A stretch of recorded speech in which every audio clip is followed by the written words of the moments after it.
فتحت انستجرام الصبح.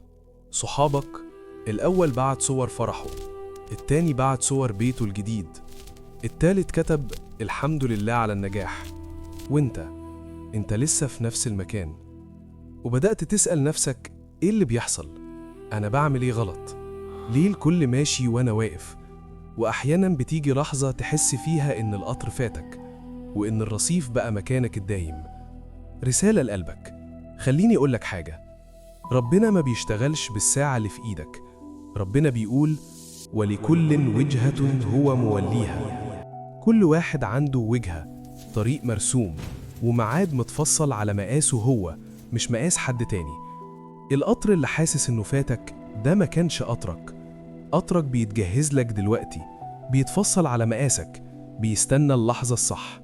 وربنا ما بينساش حد واقف في الزحمة بيدعي. اطمن، مش انت اللي اتأخرت، ده وقتك اللي لسه ما جاش. أنا قبلة، وراجعين للأصل. لو حد في بالك محتاج يسمع ده دلوقتي، ابعتهوله.